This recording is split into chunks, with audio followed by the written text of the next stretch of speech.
Bismillahirrahmanirrahim. Assalamualaikum warahmatullahi wabarakatuh. Alhamdulillah, wassalatu wassalamu ala rasulillah. Asyhadu an la ilaha illallah wahdahu la syarikalah, wa asyhadu anna Muhammadan abduhu wa rasuluhu, amma ba'du. Puji syukur kehadirat Allah Tabaraka wa Ta'ala atas segala nikmat-nikmatnya pada kita sekalian, sehingga pagi hari ini kita masih sempat bertemu kembali untuk thalabul ilmi. Pagi hari ini alhamdulillah kita berada di salah satu rumah Allah, Masjid Baitur Razak. Mudah-mudahan saja kehadiran Bapak dan Ibu sekalian atau kita semuanya di sini merupakan bekal kebaikan untuk bertemu dengan Allah di akhirat nanti.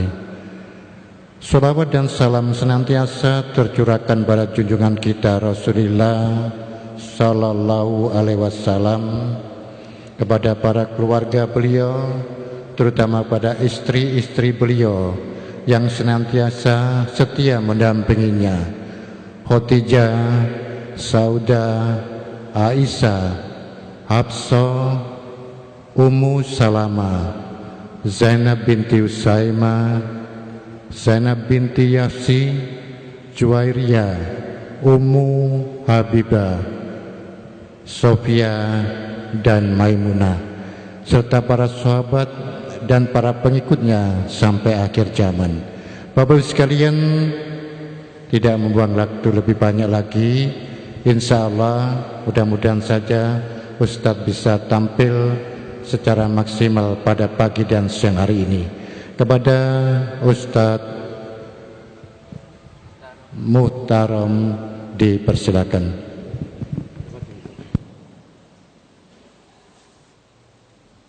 Assalamualaikum warahmatullahi wabarakatuh.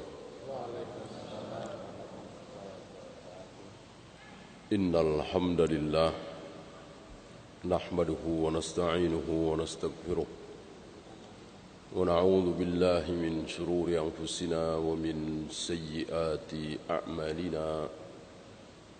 May yahdihillahu fala mudilla lahu wa may yudlil fala hadiya lahu. Asyhadu an la ilaha illallah wahdahu la syarika lah, wa asyhadu anna Muhammadan abduhu wa rasuluhu, wa ba'd. Fa inna khairal kalami kalamullah wa khairal hadyi hadyu Muhammadin sallallahu alaihi wa alihi wasallam, wa syarral umuri muhdatsatuha. فإن كل محدثة بدعة وكل بدعة ضلالة وكل ضلالة في النار. أيها الإخوة, salah satu amanah yang Allah berikan kepada kita adalah anak. Sebuah pemberian yang diikuti dengan pertanyaan, tanggung jawab. Maka Nabi mengatakan, inna auladakum min kasbikum. Sesungguhnya anak-anak kalian itu adalah hasil usaha kalian.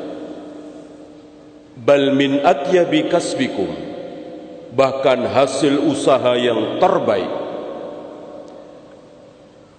Dari usaha kita itu bisa menghasilkan uang, harta, pangkat, jabatan, kedudukan, ketenaran, anak. Nah, mana yang terbaik? Anak. Anak. Pangkat, jabatan, kedudukan, harta di bawah itu. Ya. Karena pangkat, jabatan, kedudukan, harta akan kita nikmati ketika kita masih hidup. Adapun anak akan kita nikmati ketika kita masih hidup dan ketika kita mati. Antum bayangkan, antum sudah meninggal, antum masih mendapatkan aliran pahala solat, puasa, baca Al-Quran, zikir, wirid, jihad, haji, umrah. Dari siapa? Dari siapa? Dari anak. Ada dari tetangga? Enggak ada. Dari teman? Enggak ada. Walaupun teman ini ikhlas karena saking cintanya, ya. Atau dari istri, atau dari kerabat dekat, bisa? Tidak bisa. Tidak bisa. Kalau bisa, batal sabda Nabi SAW, "Idza mata ibnu Adam in qata'a amaluhu illa min salasin." Salas. Berarti ada 4, ada 5, ada 6, cuman 3. Salah satunya anak. Maka anak adalah luar biasa. Nah, di kesempatan ini insyaallah taala akan kita bahas dari mulai kita akan diberi anak sampai kita punya anak, di hari pertama, di hari ke-7, di hari kedua, 3, 4, 5, 6 tidak ada apa-apa. Tidak ada apa-apanya. Yang ada apa-apanya di hari pertama, di hari ke-7, ya. Di hari ke-14, 21 hadisnya dhaif. Untuk selanjutnya tidak ada. Nanti bagaimana kita mengkhitankan anak. Kemudian kita menikahkan anak perempuan. Ya. Kenapa dikatakan menikahkan anak perempuan? Ya. Kenapa tidak menikahkan anak laki-laki? Bukankah anak perempuan nikah, anak laki-laki juga nikah? Kalau bahasa kita kan ya, saya habis menikahkan anak.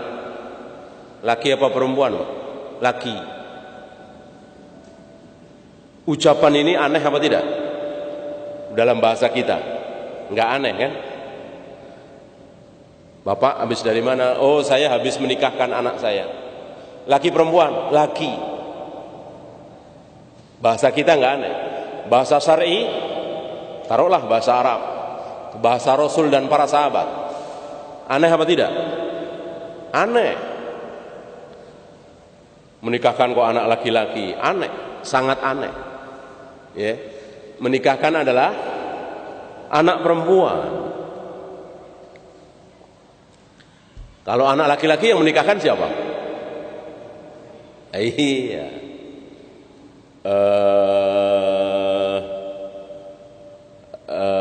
Calon mertuanya. Aku nikahkan engkau. Yang bilang begini siapa? Aku nikahkan engkau. Yang bilang begini siapa? Iya, wali si perempuan. Bukan bapak si laki-laki. Berarti yang menikahkan wali. Ya. Atau bisa dibalik, dia menikahkan dirinya sendiri. Ya. Atau minta dinikahkan. Pak, mohon nikahkan aku dengan putri bapak dengan mahar 5 gram emas. Kata calon mertua laki-laki, ya. Sah apa tidak? Sah. Insya Allah nanti kita bahas. Ya. Insya Allah nanti kita bahas seputar anak. Sebuah harta yang sangat-sangat berharga. yang hari ini banyak disia-siakan oleh sebagian kaum muslimin.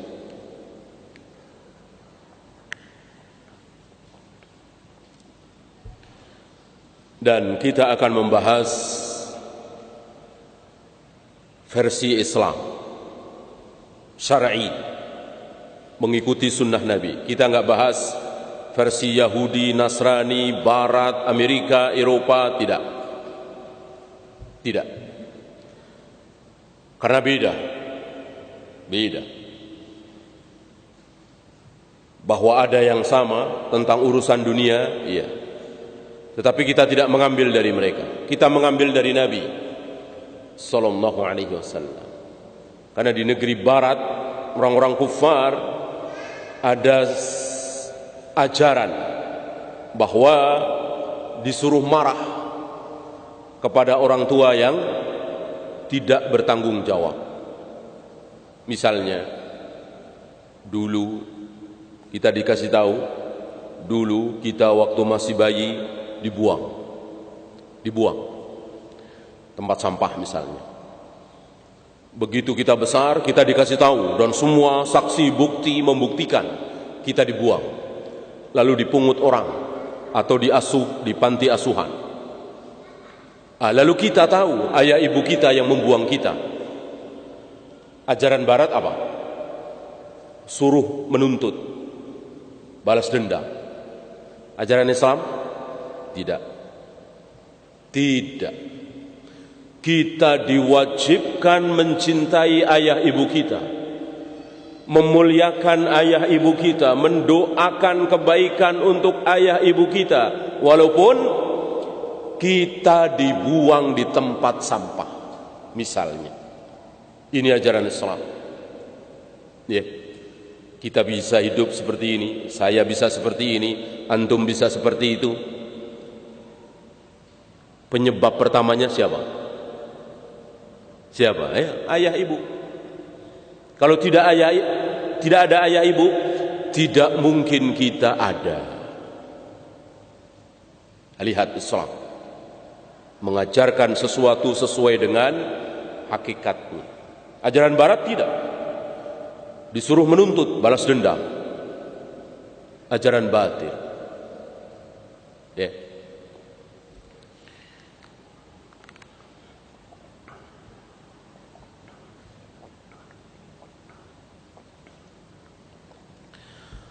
Dan perlu antum ketahui bahwa anak-anak di zaman Nabi dengan anak-anak zaman sekarang sama apa tidak? Kira-kira anak-anak di zaman Rasulullah dengan anak-anak di zaman sekarang ini kira-kira sama apa tidak? Jawabnya sama.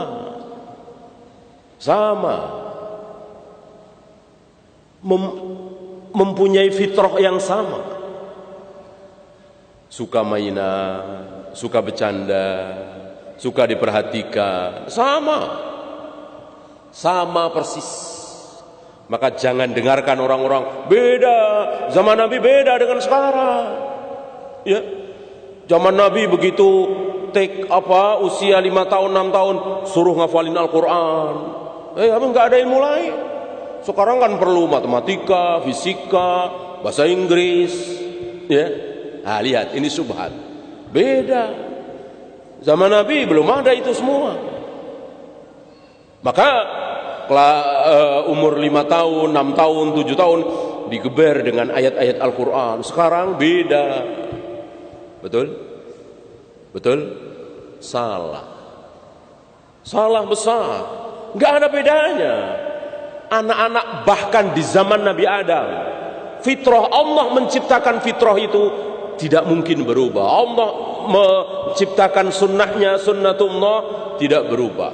Walan tajida li sunnatillahi tabdila. Sunnah Allah enggak mungkin berubah. Itu semua ciptaan Allah. Ciptaan Allah pasti tunduk patuh terhadap hukum Allah. Hukum Allah apa istilahnya? Sunnatullah. Kata orang kafir apa?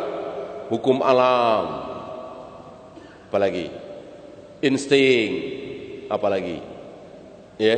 Kata kita sunnatullah. Beda? Sama. Oleh karena itu para ulama tidak ragu-ragu bahwa sekarang ini ada hewan yang saling apa? Ini ulama jeli. Para ulama mengatakan, ini dimasyhurkan oleh Ibnu Qayyim, sekarang ini sampai hari ini ada hewan yang saling menguburkan. Ya. Kucing mati dikuburkan, harimau dikuburkan. Ulama nggak ragu karena ada dalil. Mana hewan menguburkan hewan? Ya, burung gagak di hadapan anak Nabi Adam tertua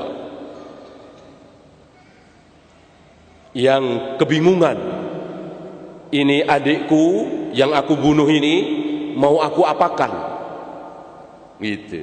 Karena kan belum ada orang mati. Orang mati itu diapakan? Nggak ada yang tahu. Belum pernah ada orang mati. Bingung dia, dibawa ke sana kemari.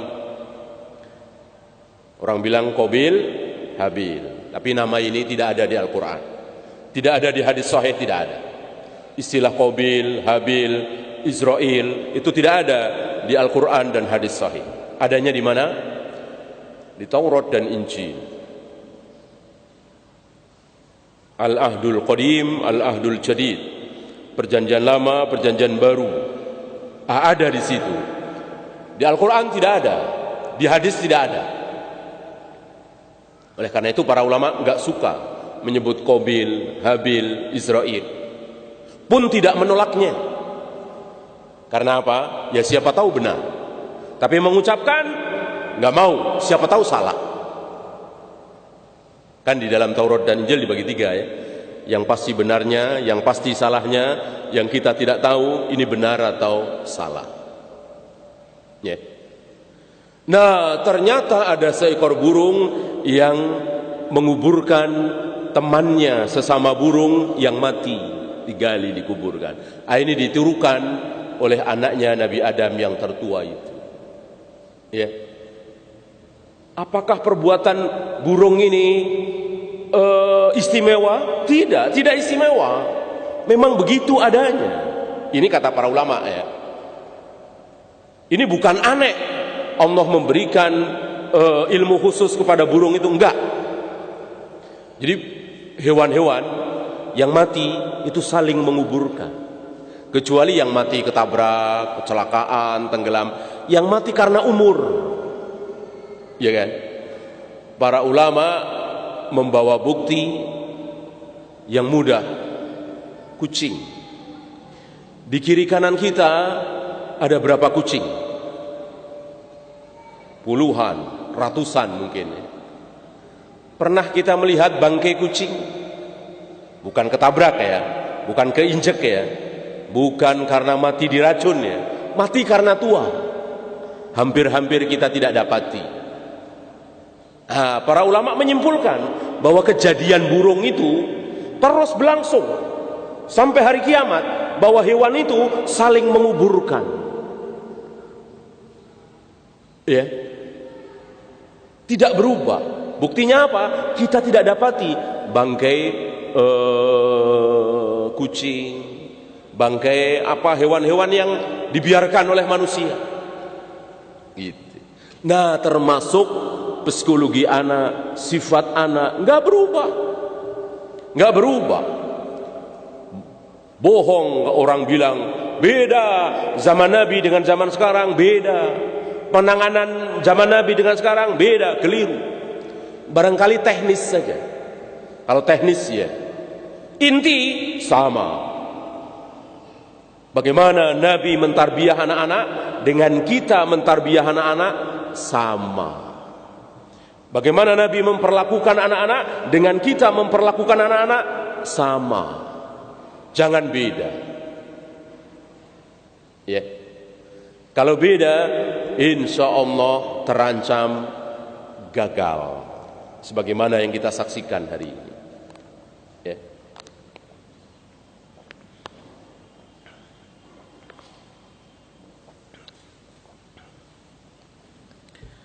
Kita awali dari hari pertama. Hari pertama kita memiliki anak. Apa yang harus kita lakukan terhadap anak kita? Kita tidak memulai, bahkan para ulama membahas tentang anak dari memilih jodoh, memilih istri kita. Karena kita tidak mau anak-anak kita dilahirkan oleh seorang wanita ahli maksiat, wanita tabarruj, membuka aurat, wanita yang tidak taat kepada orang tuanya, tidak taat kepada suaminya. Kita nggak mau, karena sifat itu akan menurun, ya kan? Sifat itu akan menurun. Oleh karena itu Nabi menyuruh para laki-laki untuk memilih wanita. Ya. Jangan sembarangan. Gitu. Bahkan Nabi tidak hanya menyebut agama, itu yang nomor satu tentu. Fakhtar bizatid din taribat yaminu. Pilihlah calon istrimu karena agamanya. Beruntung. Apakah hanya itu? Tidak. Nabi menyebut kecantikannya, keturunannya, kebangsawanannya, hartanya. Nabi menyebut. Tiga-tiganya itu disebut, empat-empatnya disebut. Bahwa agama nomor satu, iya. Tapi bukan berarti yang lain disepelekan. Bahkan nasihat Imam Ahmad, kalau laki-laki ditawari perempuan, akhwat, yang harus ditanyakan terlebih dahulu apa? Ini nasihat Imam Ahmad. Apanya kira-kira? Agamanya dulu, apa cantiknya dulu? Hah? Cantiknya dulu, apa agamanya dulu? Cantiknya dulu. Ini nasihat. Mas, ada wanita siap nikah nih. Mas mau? Nah, kita nanya, apanya dulu? Oh, boleh. Hafal berapa juz sih, Mang? Pantas begitu? Pakai jilbab enggak? Suka ngaji enggak? Apa cantiknya dulu? Nasihat Imam Ahmad, cantiknya dulu. Kalau nanya agamanya dulu, akan bermasalah. Oh ya, hafal berapa juz? 25 juz. Oh, semangat kita. Gimana? Pakai jilbab? Dari kelas 5 SD sudah pakai jilbab. Bahkan 1 SMP sudah pakai cadar. Semangat kita. Gimana? Pergaulannya enggak pernah keluar rumah. Sama ibunya, bapaknya nurut. Semangat kita. Ya, ngaji gimana? Rajin ngaji. Boleh. Ketemu. Begitu diketemukan, nazar, lihat wajahnya, enggak srek dia. Mungkin jelek. Dia mundur. Bagus apa jelek? Jelek. Orang wanita hafal 25 juz, pakai jilbab, pakai cadar, solehah, ditinggalkan. Emang dia nggak cocok. Salah sendiri, nanya agamanya dulu. Maka nanya cantiknya dulu. Gitu. Ada wanita nih, mau? Boleh. Gimana? Putih? Ya, putih. Tinggi? Mancung? Tertarik dia. Habis itu lihat tuh, Lah kok pakai rok mini? Emang iya pakai rok mini dia mah. Ya, nggak pernah pakai jilbab. Salat boro-boro salat, ya. Ya udah tinggalkan, ya kan? Begitu. Jadi meninggalkan karena Allah.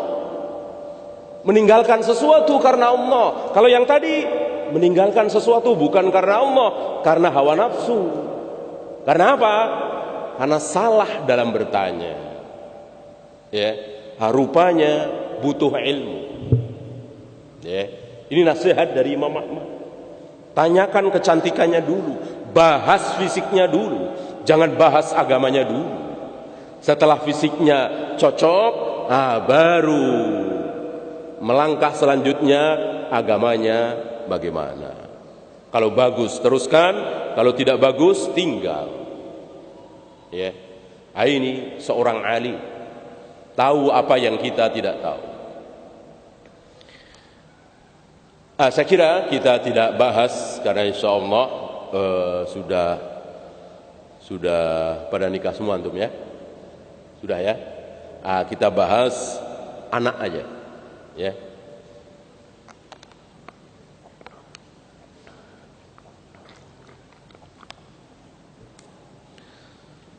Bagaimana hari pertama anak kita lahir?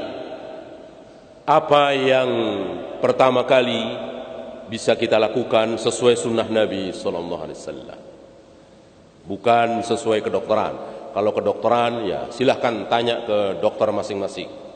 Ya, ilmu kedokteran kan berkembang, ilmu kesehatan berkembang. Bagusnya pakai pakaian apa, dibalut dengan kain yang terbuat dari apa? Ini agama tidak mengatur, terserah. Ini yang diajarkan oleh Nabi Sallallahu Alaihi Wasallam. Dokter silahkan urusan dokter masing-masing. Nanti barangkali akan bertentangan antara sabda Nabi wahyu dengan teori dokter. Sebagaimana yang akan kita bahas sebentar lagi. Mana yang harus kita pilih? Tentu sabda Nabi Sallallahu Alaihi Wasallam. Ya, walaupun ribuan dokter membantahnya. Apa misalnya? Hari pertama ketika anak kita lahir, ketika Abdullah anaknya Abu Talhah lahir di hari pertama, dibawa oleh Anas bin Malik ke hadapan Nabi. Apa yang dilakukan oleh Nabi terhadap bayi yang baru lahir ini? Apa? Ditahnik. Bagaimana mentahnik? Nabi mengunyah kurma. Ambil kurma rutop ya, tamer ya, bukan rutop. Tamer yang tua, bukan yang muda. Ambil kurma yang bagus, kalau ada kurma ajwa, dikunyah-kunyah oleh Nabi SAW.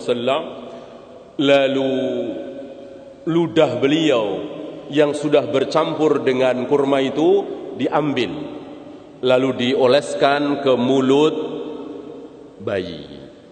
Apa namanya? Tahnik. Perbuatan ini ditirukan oleh para sahabat.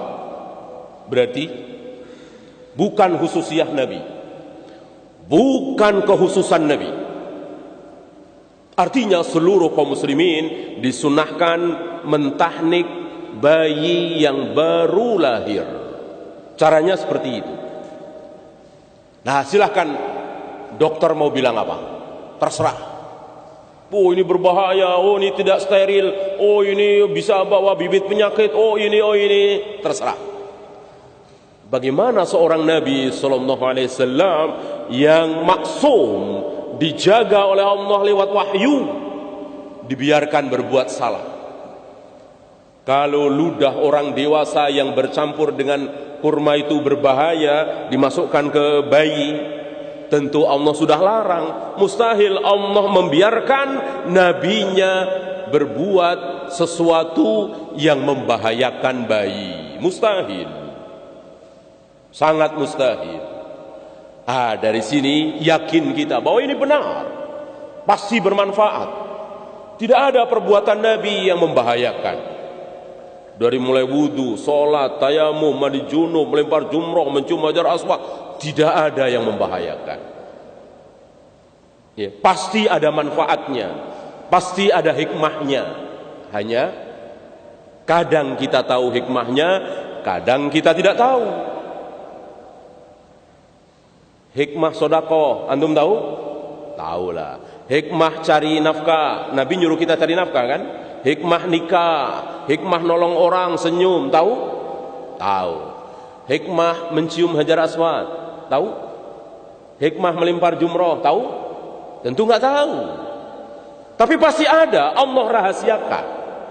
Inilah ahlus sunnah wal jamaah. Beda dengan Mu'tazilah. Kata Mu'tazilah apa? Semuanya ada hikmahnya dan kita harus tahu. Itu Mu'tazilah. Maka paksa-paksain. Hikmah ruku apa? Hikmah sujud apa? Hikmah menunjuk dengan jari ketika tasyahud apa? Hikmah melempar jumroh apa? Memaksakan diri. Ini berbeda dengan lawan kata Mu'tazilah apa? Firqah itu kan biasanya ada dua yang berseberangan. Ahlus sunnah selalu berada di tengah-tengah. Ya. Kalau Khawarij kan dengan Syiah. Kalau Qadariyah kan dengan Jabariyah. Kalau Mu'tazilah dengan Asy'ariyah. Kalau Asy'ariyah bilang apa? Seluruh perintah dalam larangan Allah tidak ada hikmahnya. Ketika Allah nyuruh kita sholat, ya memang Allah maunya kita sholat. Ketika Allah nyuruh kita menunjuk dengan jari seperti ini ketika tasyahud, ya memang maunya Allah begitu. Enggak ada hikmahnya. Ketika kita disuruh sedekah, zakat, ya memang begitu. Oh, enggak ada hikmahnya. Enggak ada maksud apa-apa. Allah ingin begitu. Ini Asy'ariyah. Nah, ahlus sunnah wal jamaah berdiri di tengah-tengah. Berarti tahnik ada hikmahnya. Pasti. Hanya kita nggak tahu. Perlukah tahu? Jangan takalluf. Jangan takalluf. Kalau memang tahu, antum seorang dokter. Dokter spesialis apa misalnya? Mulut ada. Spesialis mulut ada. Taruhlah ada lah ya. Atau spesialis ludah, ya. Dokter spesialis ludah misalnya, ya kan? Antum teliti. Insya Allah dengan hidayah Allah antum bisa menemukan rupanya ajaran tahnik dari Nabi luar biasa manfaatnya. Sangat luar biasa. Gitu. Ya. Bukan seperti orang kafir. Kalau orang kafir gimana? Benar enggak sih? Kata-kata Muhammad ini benar apa enggak sih? Itu orang kafir. Oh iya benar. Kalau sesuai dengan analisa mereka, oh iya benar. Kalau enggak sesuai, oh salah. Kata hadis ini salah. Atau sebagian mereka, oh berarti dhaif. Enggak bisa. Sahih dhaifnya hadis ditentukan oleh penelitian, enggak bisa. Enggak bisa seperti itu. Ini menghina Imam Bukhari, menghina Imam Muslim, Abu Daud, Nasai, Tirmidzi, Ibnu Majah, Yahya bin Ma'in, Ali bin Madini, Yahya Al-Qattan, Imam Ahmad. Menghina mereka. Kalau sahih dhaifnya hadis itu ditentukan oleh penelitian hari ini. Oh, ini enggak sesuai dengan ilmu pengetahuan, dhaif. Hadis lalat misalnya kan? Lalat masuk ke kopi kita ya kan? Celupin sekalian ya kan? Oh, ternyata sayap lalat itu kiri kanan sama, nggak ada bedanya. Kata hadis itu kan beda, sebelah ada racun, sebelah ada penawarnya. Kok sama? Oh dhaif. Dari sini dhaif. Betul begitu? Ini menghina Imam Bukhari, Muslim, Abu Daud, Nasai dan lain-lain. Habis waktu hidup Imam Bukhari, Muslim dan lain demi memilah mana yang sahih, mana yang dhaif. Enggak bisa diperlakukan seperti itu. Ya. Enggak bisa. Para ilmuwan mendhaifkan hadis yang sahih, mensahihkan hadis yang dhaif, enggak berhak. Bukan ilmu mereka. Mereka tidak tahu. Ya.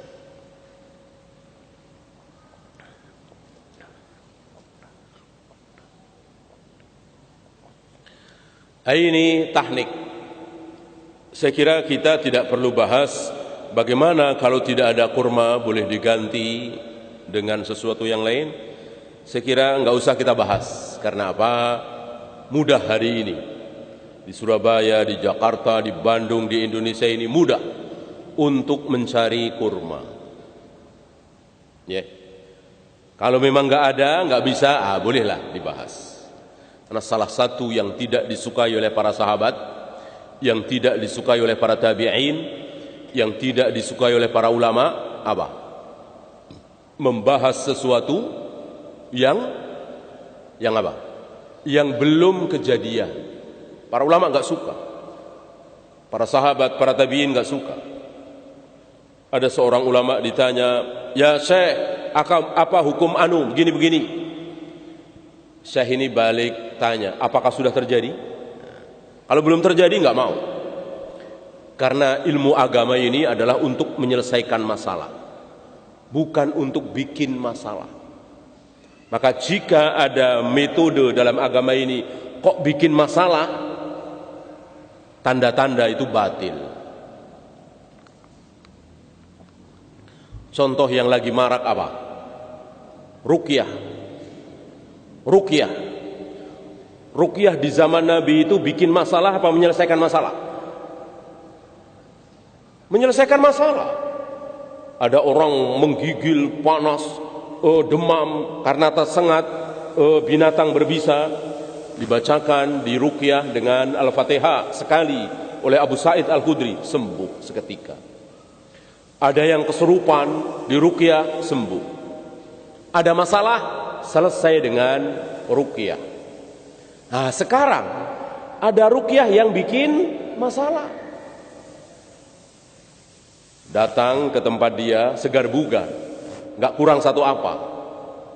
Suruh duduk di depan dia, 10 orang, 15 orang, lalu di ruqyah, baca ruqyah, langsung jerit.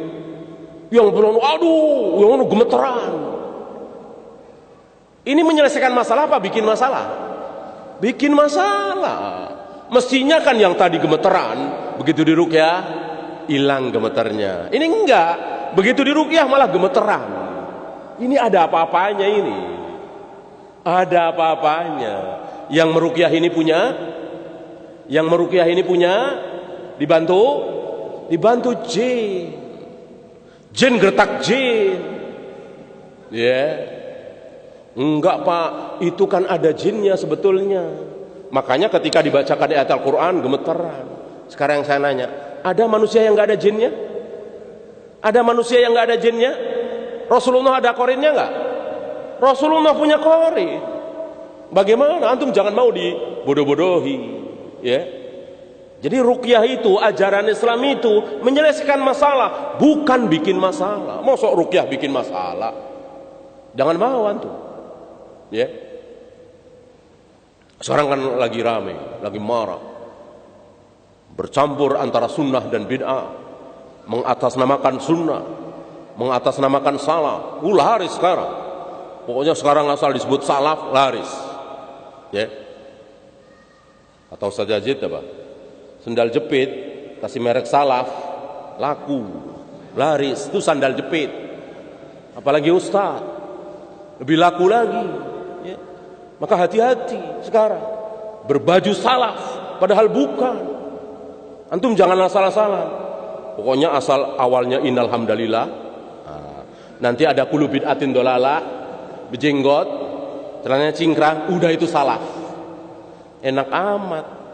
Bukan begitu. Tanya kepada ustaz-ustaz kita, tanyakan kepada Ustaz Hakim, tanyakan kepada Ustaz Yazid, tanyakan kepada ustaz-ustaz yang kita siqah. Enggak bisa kita yang menilai, enggak bisa. Antum dokter ahli saja kan nanya kan? Dokter yang ahli itu yang mana? Antum kan nanya, bukan antum yang menilai. Ya. Kalau dokter masih mending ada cocok-cocokan. Kalau saya dokter ini cocok nih. Kalau dokter ini kurang cocok, masih mending. Ustadz boleh begitu? Ustadz ini saya cocok nih. Kalau ini saya nggak cocok nih, nggak bisa, nggak bisa. Ya, agama ini bukan mainan, bukan selera kita. Kita butuh nasihat ustadz-ustadz kita agar kita tidak menyimpang. Hari ini luar biasa, mengatasnamakan salaf, mengatasnamakan sunnah, luar biasa. Padahal khawarij mengkafirkan sesama muslim, ujung-ujungnya mengkafirkan penguasa, mengatakan Indonesia ini negara kafir. Pelan-pelan kita digiring. Hati-hati. Hati-hati. Ya. Maka Nabi mengatakan addu 'alaiha bin nawajid. Gigit dengan gigi geraham. Ya. Apa setelah tahnik? Nama. Bolehkah memberikan nama di hari pertama? Al-jawab boleh. Mana dalil? Tadi. Selain Nabi mentahnik Abdullah tadi, adik dari Anas bin Malik, anak dari Abu Talhah dan Ummu Sulaim, Nabi memberikan nama Abdullah, fasammahu Abdullah. Bayi itu diberi nama oleh Nabi dengan Abdullah.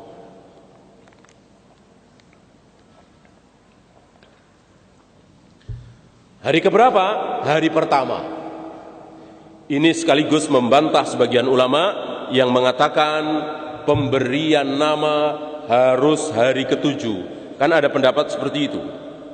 Pemberian nama harus hari ketujuh. Ini terbantahkan oleh hadis ini. Sahih riwayat Imam Muslim.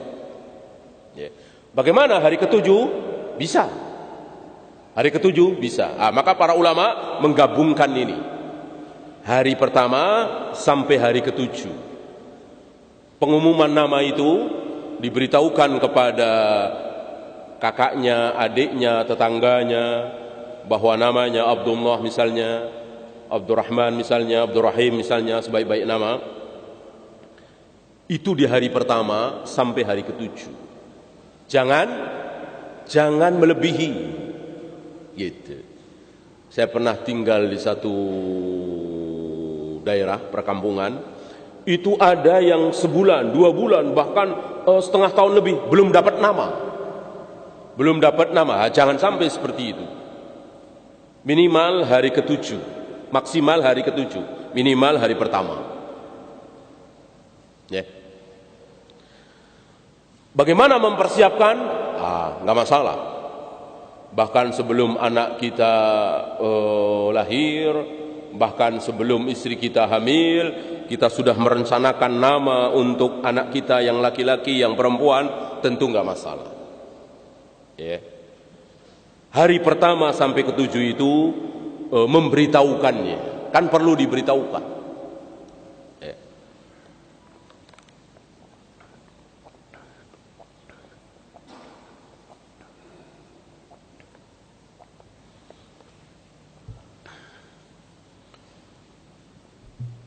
Hari kedua tidak ada apa-apa. 3, 4, 5, 6, 7. Ada apa di hari ketujuh?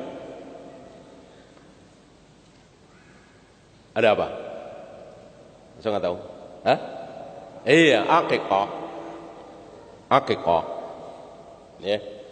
Sembelihkan kambing 2 ekor kalau bayinya laki-laki, dan sembelihkan 1 ekor kalau bayinya perempuan. Bagaimana kalau ditambah? Nggak masalah.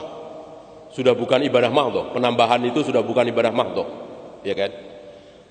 Yang ibadah mahdhah apanya? Kambingnya. Ya. Tetangga saya nggak ada yang doyan kambing. Doyannya ayam kampung. Kambing 1 harga 3 juta misalnya. Duit 3 juta ini saya belikan ayam kampung 50. Sama aja kan? Yang penting kan duitnya. Betul? Salah. Nabi menunjuk kambing ini ibadah mahdhah. Bolehkah diganti? Tidak boleh. Bahkan bukan sekedar kambingnya, tapi umurnya, kegagahannya. Maka kan ada kambing-kambing yang tidak sah, cacat, pincang, belum cukup umur untuk kurban. Ya. Sebagian ulama mengkiaskan dengan akikah. Akikah sama. sudah cukup umur, tidak cacat, ya. Dikebiri cacat apa tidak? Dikebiri tidak cacat. Dikebiri tidak cacat, karena cacat sudah disebutkan oleh Nabi, pincang, buta, atau cacat yang jelas. Di kita misalnya antrak misalnya, itu jelas cacat. Adapun kebiri bukan cacat, berarti boleh.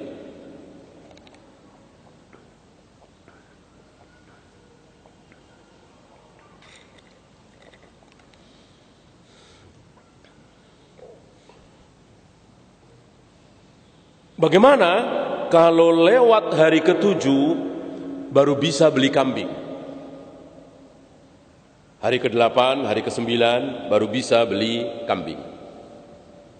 Jawabnya, ibadah yang sudah ditentukan oleh waktunya ini memang berselisih, ya. Saya kira antum dengar perselisihan para ulama. Ada yang mengatakan boleh, ada yang mengatakan tidak, berselisih. Rata-rata ulama Saudi hari ini membolehkan, bahkan sampai tua, ya. Adapun Syekhul Islam, Syekh Albani dan lain-lain tidak membolehkan. Dan tentu kita, antum, saya bebas merdeka. Ini nikmatnya jadi pelajar ilmu, bebas. Beda dengan para muqallidin. Orang-orang muqallid, taklid buta, enggak bebas. Gurunya begini harus ikut, syekhnya begini harus ikut. Antum pelajar bebas, ya. Karena bebas, mari kita bahas. Itu pelajar enaknya, dan itu ada di Islam, Ahlus Sunnah. Kalau firqah biasanya muqallidin, harus sama dengan syekhnya, harus sama dengan kiainya, harus sama dengan tokohnya. Untuk sesuatu yang sangat terang benderang, contoh gampang, jenggot, ya. Kiai-kiai itu tahu nggak kalau Nabi berjenggot? Ya. Kalau Nabi menyuruh waqful liha jazus sawarib khaliful yahud khalifun nasara, kira-kira kiai-kiai itu tahu nggak? Tulab tahu nggak? Insya Allah tahu. Insya Allah mereka tahu. Orang baca hadis kok. Ya. Nabi berjenggot, Abu Bakar, Umar berjenggot. Bahkan Yesus digambar-gambar orang berjenggot. Gimana?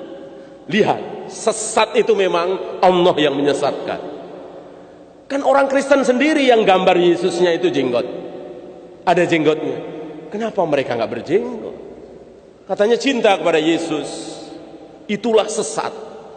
Orang sesat memang betul-betul disesatkan oleh Allah. Kembali ini ucapan Ibnu Qayyim.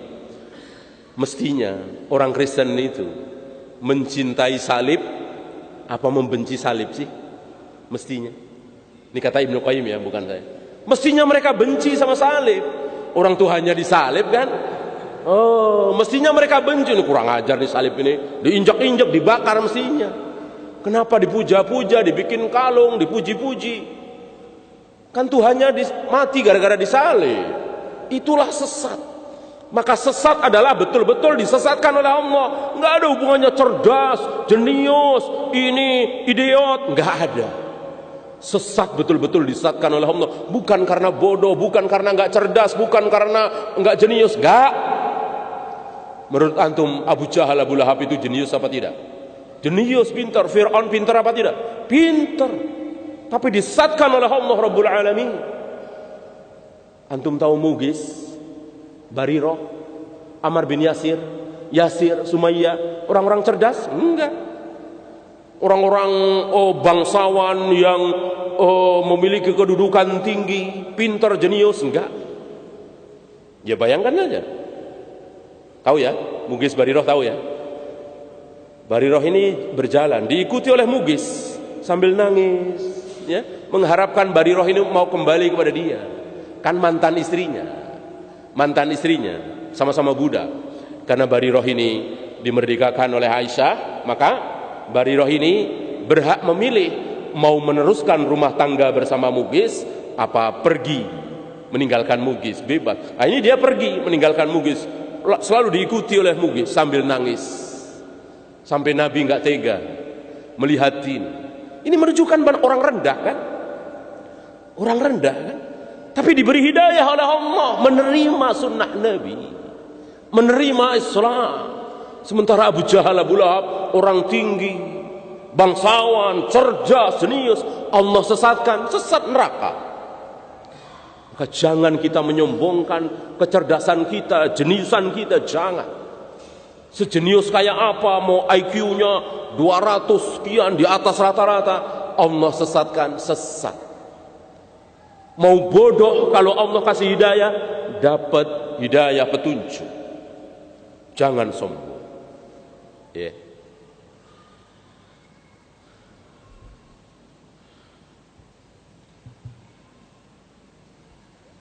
Nah,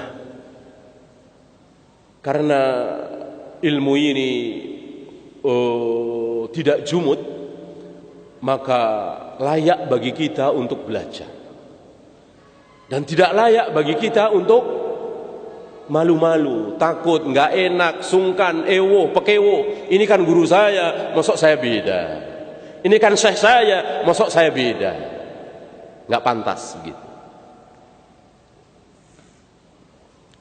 Tanpa mengurangi kehormatan kita kepada Syekh bin Baz, seorang ulama besar zaman ini. Ketika beliau wafat, Syekh Albani mengatakan ulama terbaik di dunia ini telah wafat, sambil beliau menangis. Ya. Tetapi bukan berarti bahwa pendapat Syekh bin Baz harus kita ikuti semua. Kalau memang beda dengan dalil dan itu mungkin, kita tinggalkan. Nah, termasuk ini.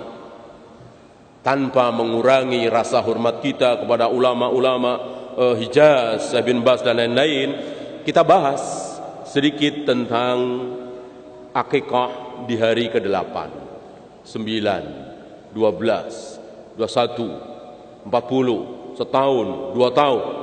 Ya. Pertama, pernahkah ini dilakukan oleh para sahabat? Tidak ada riwayat.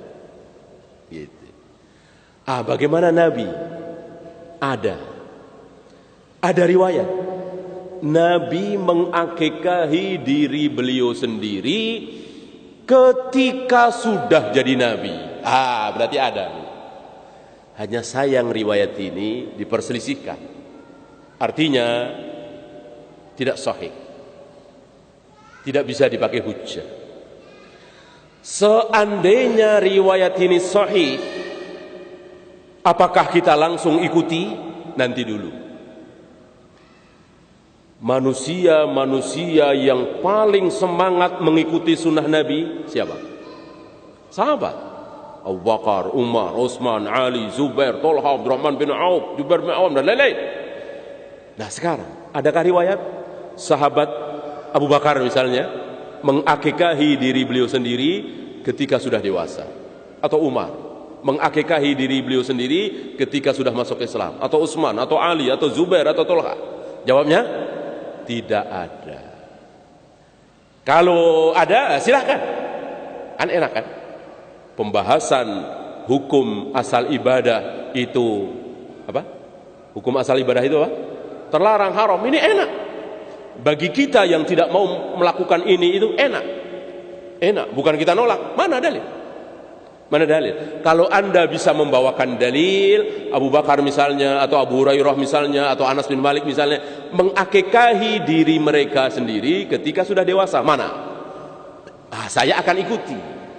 Gitu. Kalau tidak, ya tunggu sampai ada dalil. Saya nggak mau sampai ada keterangan. Kan kitab-kitab hadis kan bisa dicek. Apa Sahih Bukhari, Muslim, Abu Daud, Nasa'i, Tirmidzi, Musnad Ahmad, Sunan Abdul Razzaq. Apalagi sekarang kan tinggal klik saja keluar semua. Mana? Nggak ada? Nanti dulu. Karena kita ibadah, nunggu dalil, nunggu wahyu, nunggu perintah, nunggu contoh dari Rasul dan para sahabat. Tentang Rasul tadi nggak kita bahas. Karena memang beliau punya kekhususan. Nah, ketika tidak ada, maka sementara disimpulkan, kalau memang belum ada, bahwa ini khususiyah Nabi. keistimewaan Nabi. Itu pun kalau hadis tadi sahih. Itu pun kalau hadis tadi sahih. Kalau nggak sahih, ya lebih jauh lagi. Ya.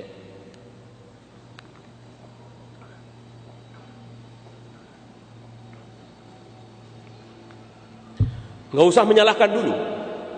Terlalu jauh barangkali, kan kita bukan ulama. Kalau ulama mungkin salah, beda. Kita kan bukan ulama. Enggak, saya nggak mau. Sampai Anda menunjukkan kepada saya dalil. Belum ada, ya saya belum berani. Gitu. Karena ibadah yang sudah ditentukan waktunya oleh Nabi, lewat waktunya nggak boleh. Zakatul fitri, bukan zakat fitrah ya. Zakat fitrah ini istilah salah. Zakatul fitri dibayar setelah sholat Idul Fitri, sah apa tidak? Tentu tidak sah. Menyembelih hewan kurban tanggal 16 Dzulhijjah, sah apa tidak? Tidak sah. Bahkan sebelum sholat Id, sebelum sholat Idul Adha, nggak sah. Ya, Abu Burdah menyembelih hewan kurban sebelum sholat Idul Adha. Kata Nabi, nggak sah, ulangi. Ya. Begitu. Nabi sudah menentukan waktu. Berarti kalau waktu itu lewat, nggak sah. Nggak sah. Antum udah duhur, ada seseorang, saya kira bukan antum ya. Ada seseorang udah duhur, nggak mau sholat duhur, orang Muslim nih. Menyanyiakan sholat, nggak sholat, ntar aja dah, ntar aja. Sampai jam 1, jam 2, ntar aja. Begitu jam 4, oh iya, belum sholat duhur. Dia sholat duhur jam 4 itu, sah apa tidak? Sah apa tidak? Tidak sah. Tidak sah. Kecuali dia macet, mau sholat nggak mungkin turun dari bus, atau ada banjir, atau sakit, atau udzur lah. Insya Allah sah, sholat duhur jam 4. Nabi pernah sholat subuh mungkin sekitar jam 7, jam setengah 8. Matahari sudah lumayan tinggi. Karena apa? Ya ketiduran. Sah. Ya, contoh tadi nggak sah. Ntar aja. Masih panjang ini. Ntar aja. Tahu-tahu jam 4 baru sholat duhur. Tidak sah. Ibadah yang sudah ditentukan waktunya oleh Allah dan Rasulnya tidak sah kita lakukan di luar waktu tersebut. Buat apa? Allah dan Rasulnya memberikan spare waktu itu buat apa? Nggak ada gunanya dong kalau sah. Buat apa? Nabi menunjukkan Yaumus Sabi'ah, hari ke-7, buat apa? Kalau hari ke-8 boleh, hari ke-9 boleh. Ya. Kalau lahir hari Ahad, hari ke-7-nya hari apa? Hari Sabtu ya. Jadi Ahadnya dihitung. Hari Ahad itu berarti hari pertama dia lahir kan. Hari pertama dia hidup di dunia. Ahad, Senin, Selasa, Rabu, Kamis, Jumat, Sabtu. Ya, bukan Ahad, Senin, Selasa, Rabu. Bukan. Kan kita suka begitu. Hari apa? Ahad. Ahad, Senin, Selasa, Rabu, Kamis. Jatuhnya Ahad. Ini pendapat yang tidak roji. Hari ke-7 Yaumus Sabi'ah, hari ke-7 dia hidup di dunia. Berarti hari Sabtu kalau dari hari Ahad.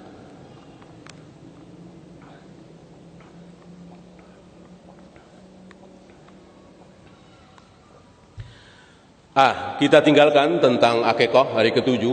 Kita masuk secara umum. Apa yang wajib kita lakukan, kita ucapkan, kita tarbiyah terhadap anak-anak kita ketika umur sebulan, 2 bulan, 3 bulan. Saya kira tidak ada syariat. Ya. Tidak ada syariat. Enggak ada Nabi mengajarkan apa yang harus kita lakukan terhadap bayi umur 1 bulan, 2 bulan. Ya. Bacakan ayat-ayat Al-Qur'an misalnya. Butuh dalil. Butuh dalil. Kita baca Al-Quran ya tentu untuk kita dengan Allah. Ini gulu. Bahkan sebagian menyuruh ayahnya, ibunya baca Al-Quran. Ayahnya baca Al-Quran ketika anaknya masih di di kandungan. Ini kan bermakna ibadah. Ibadah harus dengan dalil. Nyontoh Rasul dan para sahabat mana ada? Rasul dan para sahabat, laukana khairan lasabakuna ilaih. Kalau itu benar hak, tentu para sahabat yang memulai pertama kali. Tentu para sahabat. Mana ada sahabat? Umar istrinya lagi hamil, bacain surat Maryam, surat Yusuf. Mana dalil? Nah, sekarang kan ada yang mengajarkan itu. Orang awam akan mengatakan, "Oh ya bagus. Daripada musik, ya. Daripada apalah, mendingan baca Al-Qur'an." Butuh dalil, ini ibadah. Mana dalil? Ya, tidak boleh ibadah ini gulu. Yang penting baik, yang penting bagus, enggak. Kebaikan milik Allah dan Rasulnya. Fa inna khairal hadyi hadyu Muhammadin sallallahu alaihi wasallam. Di luar itu sesat, buruk. Ya. Termasuk sebulan, 2 bulan, 3 bulan ya kita baca Al-Quran di depan dia. Ya kita untuk Allah, bukan untuk dia. Nah, 2 tahun, 3 tahun barangkali, atau mungkin 1,5 tahun. Mungkin juga ada yang cerdas ya, setahun sudah bisa niruin. Bolehlah. Bismillahirrahmanirrahim, kita tuntun anak kita. Ya, kalau sebulan, saya kira aneh sekali ya. Sebulan Bismillahirrahmanirrahim, umur sebulan. Ya tentu orang akan mengatakan ini enggak waras. Ya, bagaimana sebulan bisa menirukan? Enggak bisa. Setahun mungkin. Ya.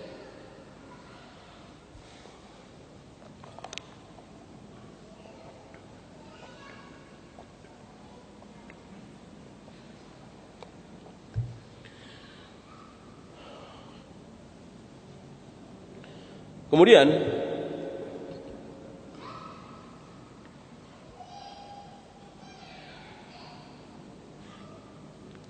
kembali kepada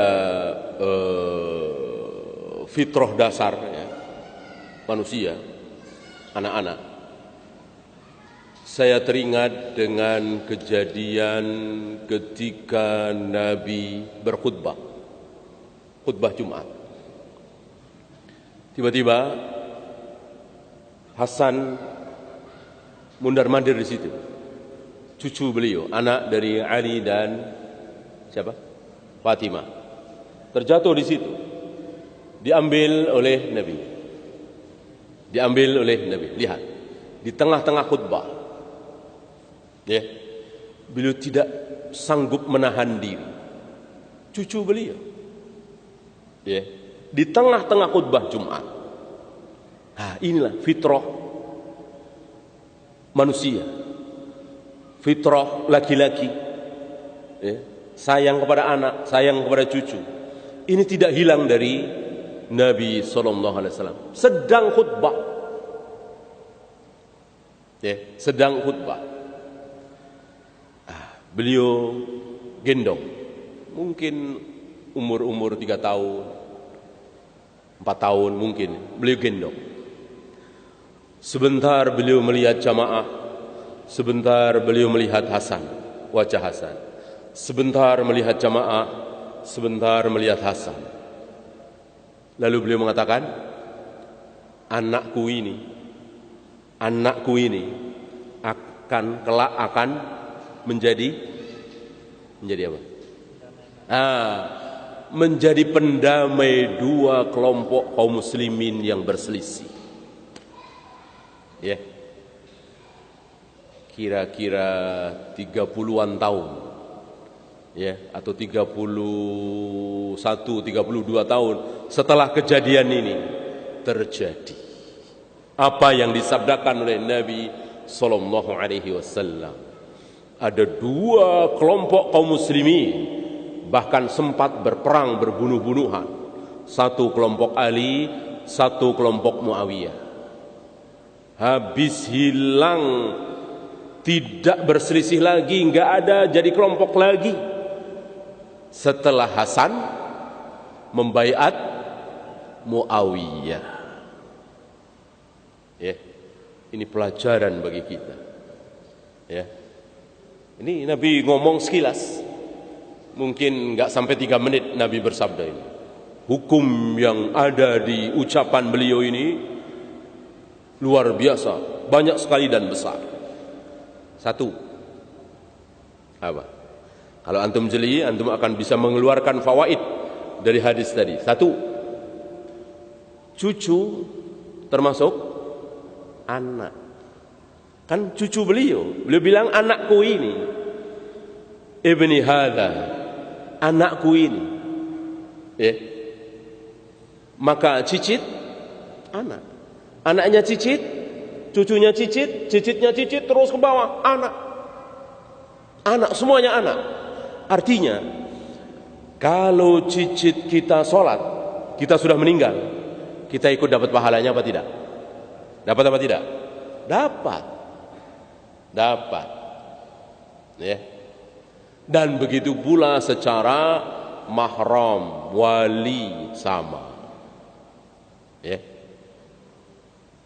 Ibu kita mahram, ibunya ibu mahram, ibunya ibu terus mahram sampai ke atas yang masih hidup.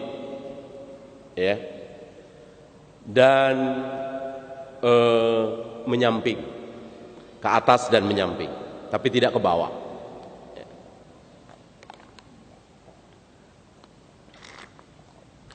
Orang tua kan menyamping mahramnya. Ya. Kita punya ibu kita mahram. Adiknya ibu menyamping, mahram bukan? Mahram kan? Bibi, paman mahram kan? Begitu juga kakek menyamping, mahram juga. Ya. Bapaknya kakek apa? Buyut. Menyamping, mahram juga. Tapi tidak ke bawah. Kalau ke bawah, bibi saja tidak ke bawah kan? Anaknya bibi kita perempuan, anaknya perempuan, boleh salaman dengan kita? Boleh kita melihat rambut dia? Tidak boleh. Apa istilahnya? Sepupu kan? Sepupu bukan mahram kan? Sepupu bukan mahram, tidak ke bawah, hanya menyamping.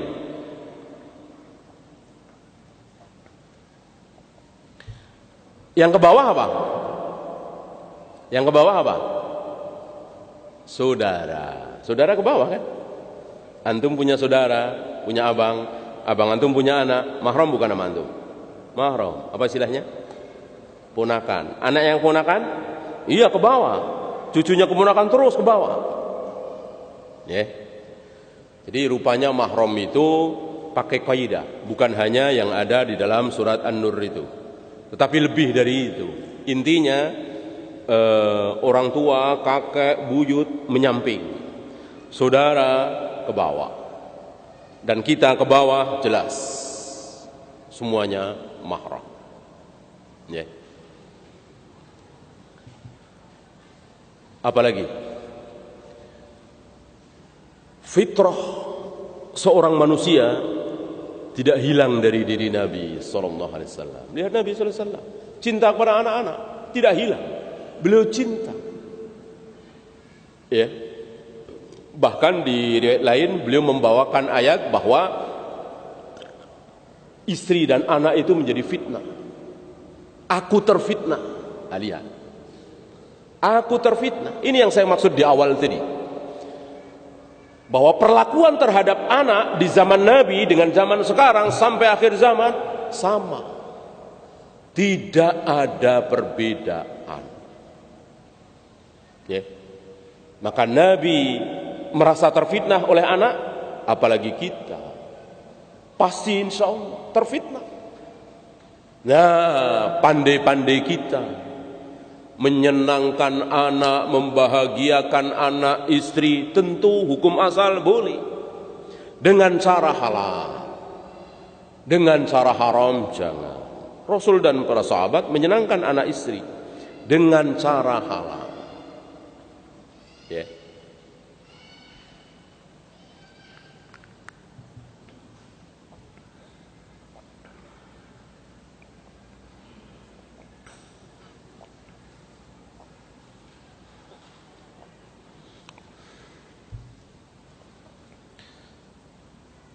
Apa pelajaran lagi? Bahwa sesama muslim saling membunuh, saling memerangi, tidak menjadikan muslim tersebut menjadi kafir. Ini sedikit tentang orang-orang Khawarij. Orang-orang Khawarij mengatakan membunuh itu menyebabkan kafir. Jangankan membunuh, berbohong, minum khamar, berjudi, itu menyebabkan kafir. Itu kata orang Khawarij. Kata Nabi, apa? Anakku ini akan menjadi pendamai antara apa tadi? Dua kelompok kaum muslimin. Lihat, dua-duanya muslim. Nabi yang berkata, maka kelompok Ali muslim, kelompok Muawiyah muslim, dua-duanya beriman. Maka sesama muslim saling berkelahi, saling membunuh mungkin, dan tidak menjadikan si muslim ini menjadi kafir. Ya. Adapun hadis sibabul muslim fiskun wa qitaluhu kufrun, mencaci maki seorang muslim adalah fasik, membunuh seorang muslim adalah kafir, ini adalah ancaman. Ini adalah ancaman. Bukan berarti ketika ada seseorang membunuh seorang muslim langsung kita tuduh dia telah kafir. Bolehkah? Tidak boleh. Ya. Kita lanjutkan.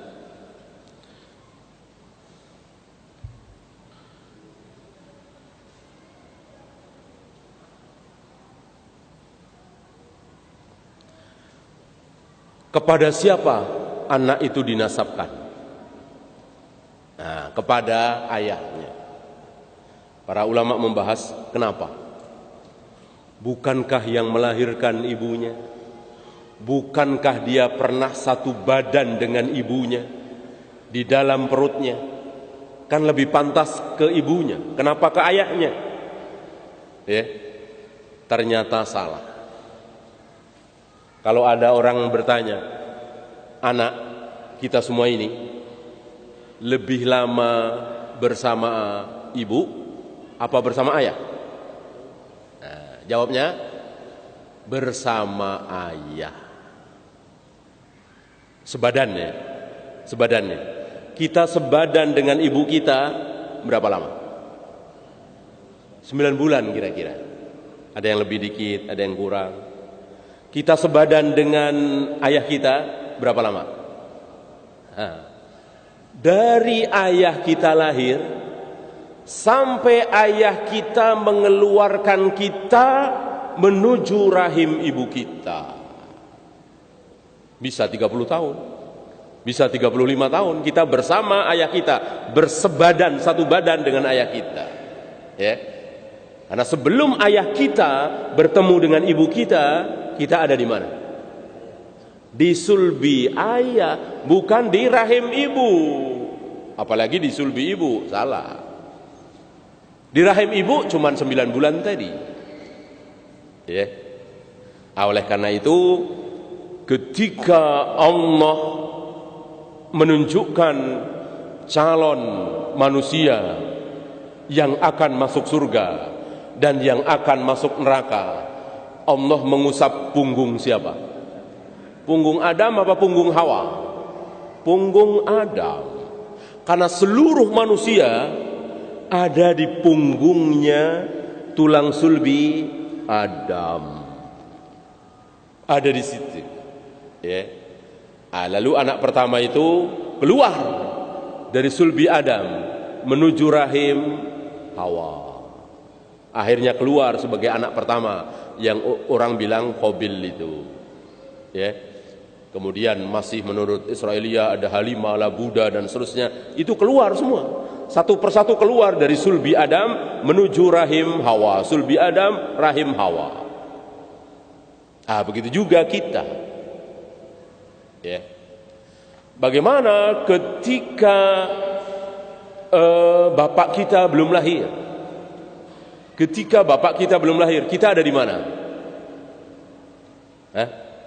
Di mana kira-kira? Karena sudah orang di zaman Adam aja sudah ada. Kita sudah ada belum di zaman Nabi Adam? Sudah ada. Berupa entah hanya Allah yang tahu ya. Istilah kita sel lah apalah. Ada di sulbinya Adam, tentu kecil sekali. Antum nggak usah nanya, kok muat ya? Itu berapa miliar? Masuk muat punggungnya Adam memang gede banget. Punggungnya Adam, nggak usah nanya begitu. Kecil sekali. Mudah bagi Allah. Nggak usah nanya. Ya, nggak kejangkau oleh akal pikiran kita. Nah, ketika ayah kita belum lahir, kita ada di mana? Calon kita itu ada di mana? Di sulbi ayahnya ayah. Di sulbi ayahnya ayah. Ya. Terus kalau nggak terus ke situ terus. Ya. Dan seterusnya, ya. Maka tepat kalau seseorang itu dinasabkan ke ayah, tidak ke ibu, kecuali anak zina, kecuali hasil zina. Maka para ulama mengatakan zina itu merusak nasab. Nasabnya jadi rusak kan? Fulan itu ayah kita, tapi nggak boleh kita nyebut ayah karena kita anak zina. Ini kan rusak. Ya, zina itu betul-betul merusak nasab. Harus dinasabkan ke ibu, kan jadi rusak ini. Ya. Ini.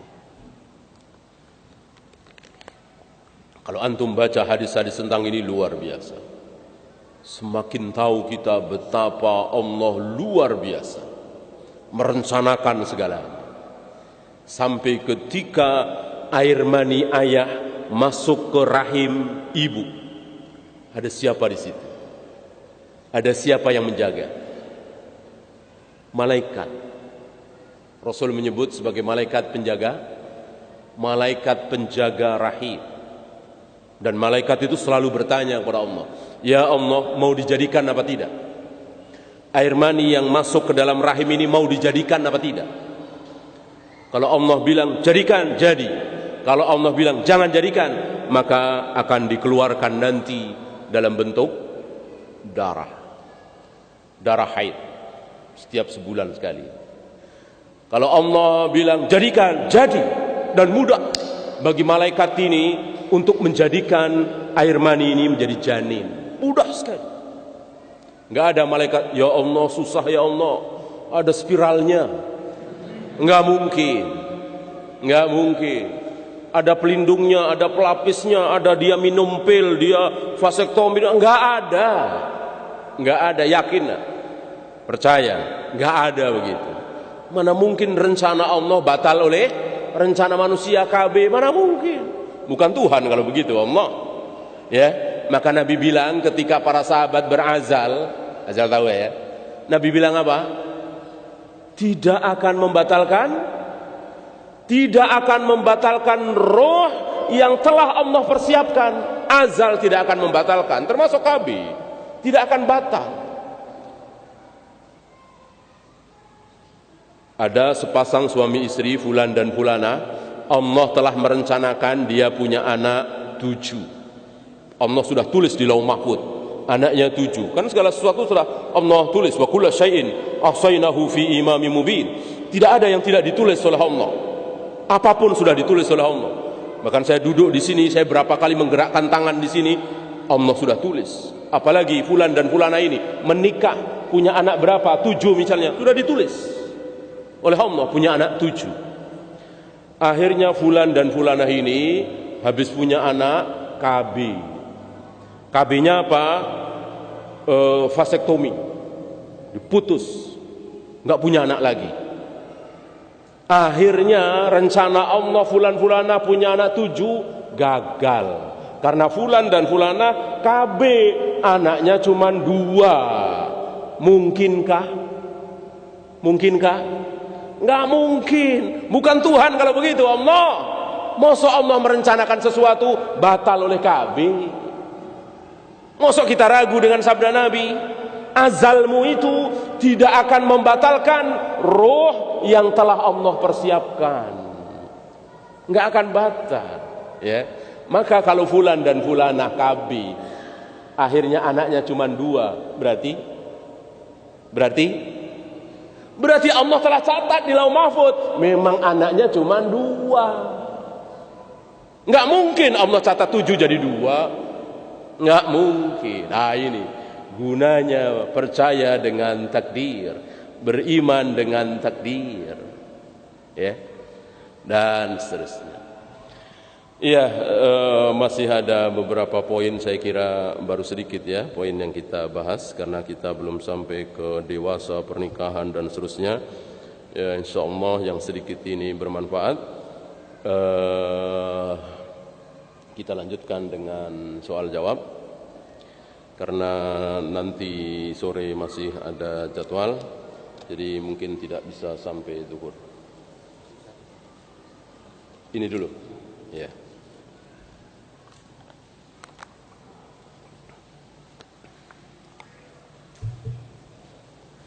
Bolehkah seorang ahlu sunnah atau salaf memondokkan anaknya di pondok yang tidak jelas manhajnya, sedang ada pondok yang sudah jelas manhajnya? Tentu sebagai seorang yang betul-betul ahlu sunnah tidak akan melakukannya. Bagaimana kita menjerumuskan anak kita sendiri? Kan nggak mau kan? Kita nggak berbuat bid'ah, nggak tahlilan, nggak yasinan, nggak sholawat nariyah, nggak muludan. Tiba-tiba anak kita sholawat nariyah, muludan, jadi musuh kita kan? Tentu namanya anak akan lebih sikoh dengan gurunya daripada kita sebagai orang tuanya. Karena kan orang tua tidak setiap hari mengajar. Jangan. Ya, tentu kita harus pilih yang sunnah. Yang kan seperti kita bahas tadi, sekarang banyak yang abu-abu, banyak yang tidak jelas. Ya, hati-hati.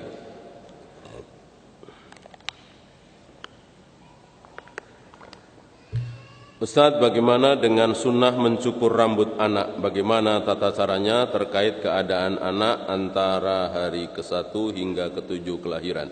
Ya, ini saya kira termasuk yang belum kita bahas ya. Hari ke-7 mencukur rambut anak sampai habis, itu di hari ke-7 ya. Jangan disisakan, jadi jangan digunting. Kalau digunting tentu sisa, dikerok, kemudian ditimbang.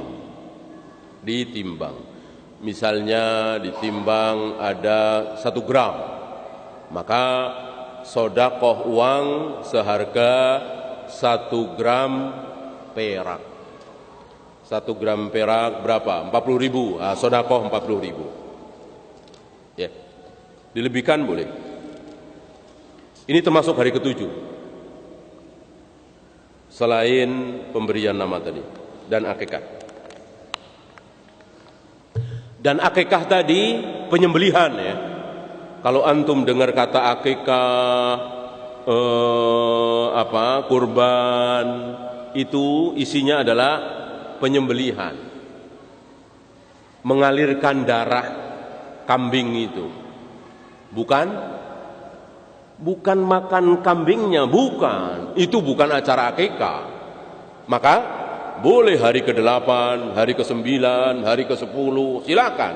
Kalau masih belum basi misalnya. Akikah itu apa? Mengalirkan darah itu.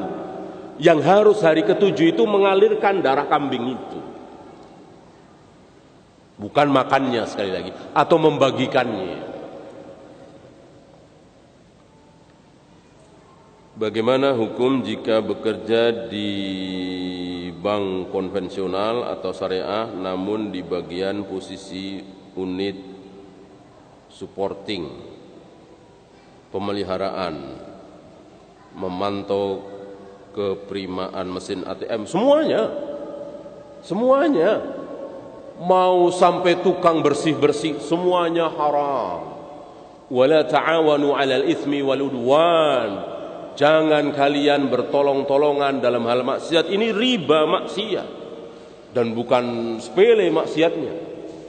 Riba itu ada 60 cabang. Ada yang dosanya besar, sedang, kecil, ada yang paling kecil. Dosa riba terkecil itu seperti anak menzinai ibunya, kayak tirrajulu ummahu. Seperti anak menzinai ibunya itu zina, riba terkecil dosanya. Mau kita? Tentu menjijikkan sekali ini. Ya, apapun. Ya sama dengan komplek pelacuran, pabrik Homer, kita kerja di situ, bagian yang paling rendah yang nggak ada hubungannya dengan pelacuran, nggak ada hubungannya dengan Homer, kita cuma ngelap-ngelap kaca, sama, tidak boleh. Tidak boleh, haram. Termasuk antum usaha catering. Ada pesanan dari bank, ya, seminggu 3 kali, layani jangan. Itu wala ta'awanu 'alal ismi wal 'udwan. Gitu. Antum punya perusahaan catering, dapat pesanan dari direktur bank yang sedang punya hajatan ngawinin anak, direktur bank. Layanin jangan. Halal layanin? Halal. Antum harus bisa bedakan. Direktur bank dengan banknya beda. Ya. Perkara direktur bank ini dapat uang dari mana bukan urusan kita. Ya. Adapun banknya nggak boleh, itu membantu bank. Kalau direkturnya ini kan ngawinin anak, beda masalah. Ya. Antum disuruh masang AC di gereja. Halal haram? Haram, jelas. Antum disuruh masang AC, tukang AC misalnya antum ya, di rumah Pak Pendeta. Halal haram? Halal. Bisa bedakan ya. Mana yang maksiat, mana yang bukan. Apa hukum inseminasi? Apa inseminasi? Imunisasi.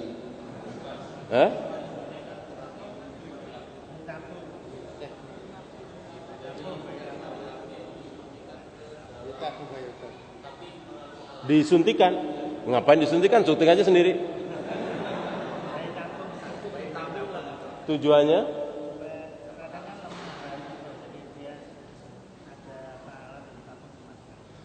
Sepertinya ini wilayah fatwa ya. Saya kira ini wilayah fatwa. Tentu nggak mungkin saya berfatwa. Tanyakan kepada Syekh. Tanyakan kepada mungkin Ustaz Hakim, Ustaz Yazid ya. Saya tidak tahu. Saya memiliki seorang anak laki-laki yang belum bersekolah.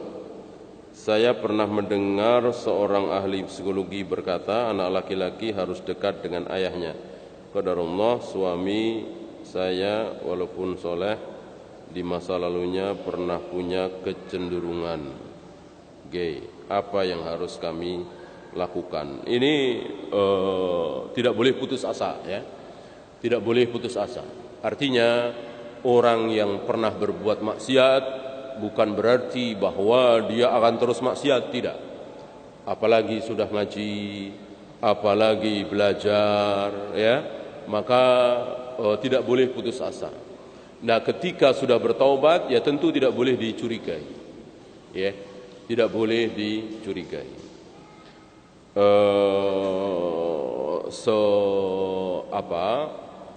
Sedahsyat-dahsyatnya para pezina misalnya, insya Allah dia tidak akan bernafsu dengan anaknya sendiri yang cantik misalnya ya, insya Allah ya, insya Allah ya. Allah memberikan fitrah ya, Allah memberikan fitrah. Bagaimana sebaiknya mengakekah anak yang sudah lewat dari hari yang ditentukan, mengingat pada waktu itu belum ada dana. Seperti yang kita bahas tadi ya, ibadah yang sudah keluar dari waktunya maka tidak sah kalau kita lakukan. Ini yang pertama. Yang kedua, apakah akikah itu wajib? Jawabnya tidak wajib. hadis tergadai marhun itu tidak menjadikan Rasul dan para sahabat menyimpulkan itu wajib. Mana dalil? Rasul sengaja tidak mengakikahi siapa? Beliau punya anak laki-laki yang akhirnya meninggal umur sekian bulan, sengaja beliau tidak mengakikahi. Siapa? Ibrahim. Tidak ada riwayat sahih ya. Tidak ada riwayat sahih yang menyatakan Nabi mengakikahi Ibrahim. Yang ada Hasan Husain. Ada riwayat sahih. Kalau akikah itu wajib, mustahil ditinggalkan oleh Nabi sallallahu alaihi wasallam. Ya, karena tidak wajib, ya sudah. Ya, karena tidak wajib, sudah. Tidak usah takalluf. Dulu waktu anak pertama saya lahir, suami saya di PHK, jadi belum ada rezeki. Sekarang sudah 5 tahun, bagaimana? Sama saya kira dengan tadi ya. Tidak usah, ya. Tidak wajib, tidak usah. Untuk yang lain, kurban, sedekah, banyak. Kebaikan di dalam Islam ini banyak sekali. Enggak bisa pakai ini, enggak bisa lewat ini, lewat ini. Enggak punya harta dengan ilmu, enggak punya ilmu dengan ibadah, dengan akhlak, dengan doa, banyak. Maka tidak boleh kita berputus asa untuk jadi orang baik. Saya uang enggak punya, ilmu enggak punya, gimana saya bisa baik? Nah, kalau orang kafir mungkin, ya. Orang Islam tidak akan mengatakan seperti itu. Kebaikan itu bisa kita raih dari cara apapun. Yang cuman ada satu itu apa? Ada, yang cuman ada satu, tidak ada duanya. Apa? Kebenaran. Kalau kebenaran cuman satu. Kalau kebaikan banyak. Ini baik, itu baik, itu. Kebenaran cuman satu, yaitu yang dicontohkan oleh Rasul dan para sahabat. Di luar itu tidak benar. Ya.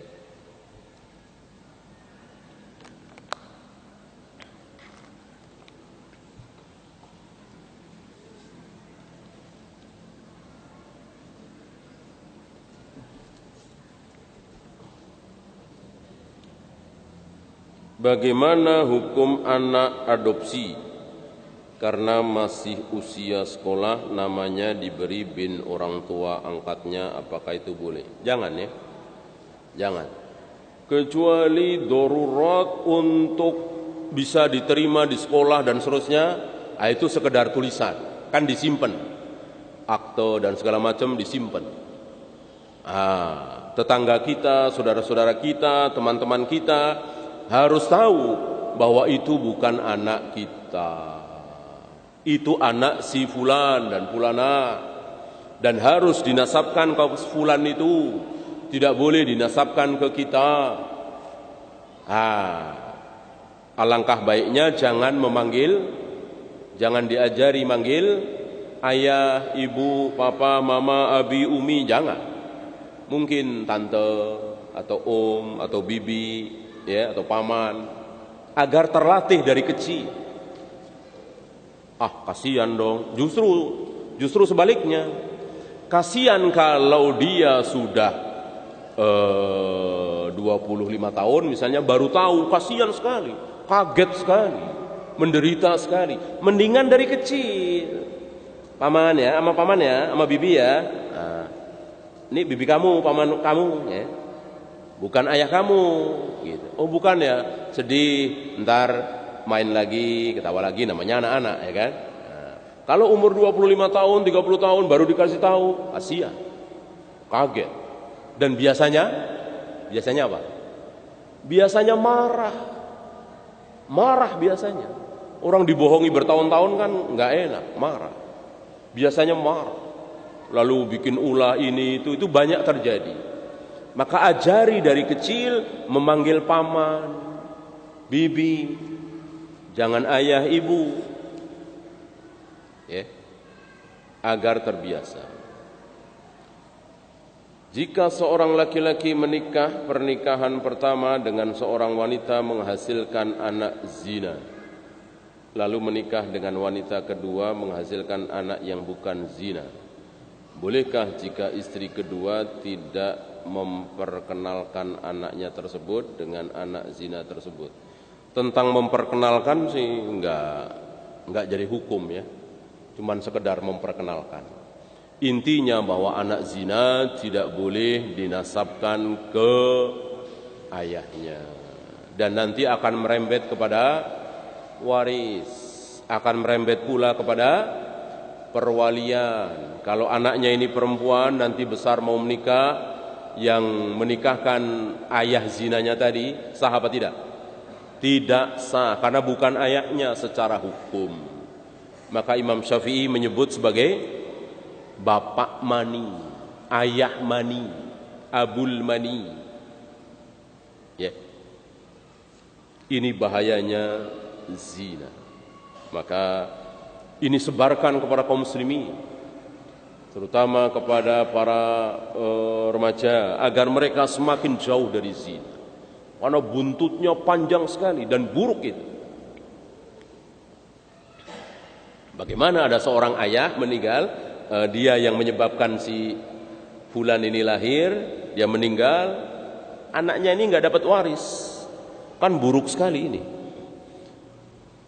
Dari air mani dia, tapi nggak boleh dapat waris. Kasihan sekali kan? Wali dan seterusnya.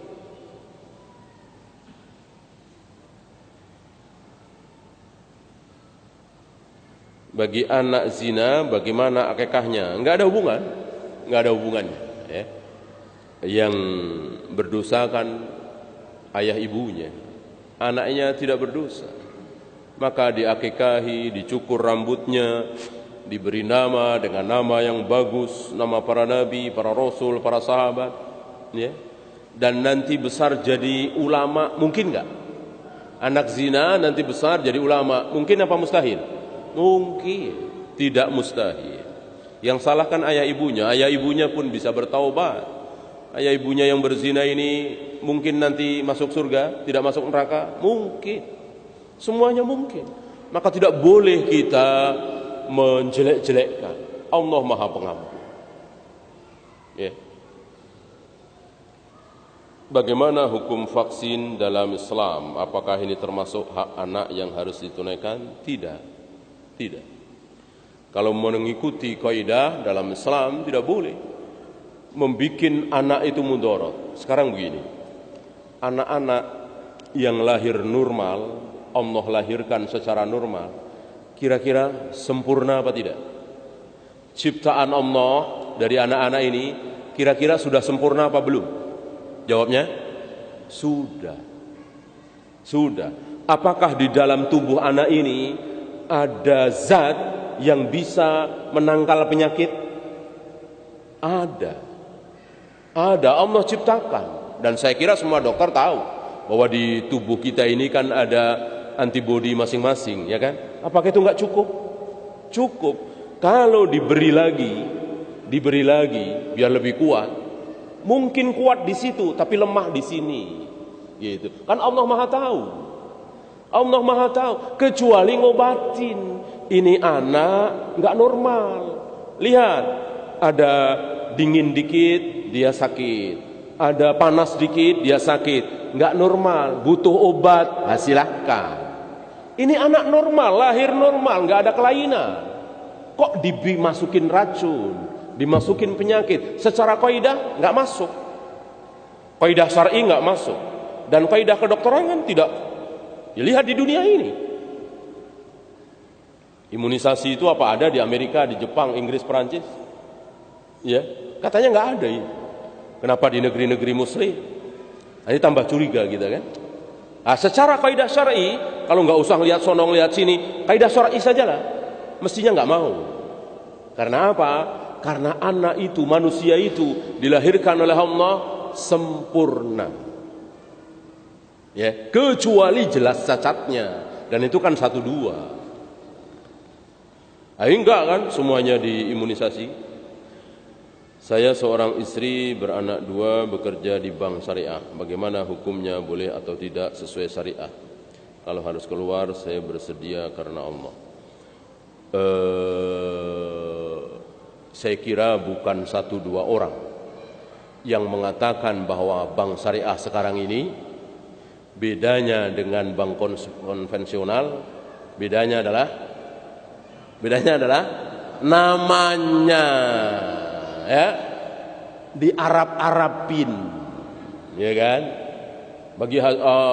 Kalau bagi hasil syar'i ya, apalah diganti ini yang dorobah, yang diganti Arab, isinya sama aja, nggak ada bedanya, ya. Diganti nama yusammunaha bi ghairi ismiha, persis sabda Nabi. Diberi nama dengan yang bukan namanya. Sebetulnya sama, ya. Diganti. Terus akadnya dimain-mainin, ya. Ini kalau Bapak pinjem 100 juta nanti kembali 110 juta, itu bank konvensional, itu riba, itu haram, itu bunga, ya. Kami nggak pakai bunga, kami nggak pakai riba, ya. Sebetulnya Bapak pinjam 100 juta buat apa sih? Nah, oh saya mau beli mobil, beli angkot misalnya. Saya nggak punya uang 100 juta. Kalau saya nyicil 5 juta, 5 juta, 5 juta, 5 juta selama sekian bulan, saya sanggup. Gitu. Maka saya pinjem 100 juta, saya kembalikan 110 juta, 5 juta, 5 juta, 5 juta selama sekian bulan saya sanggup. Kata Bank Syariah ini, nggak boleh, itu riba.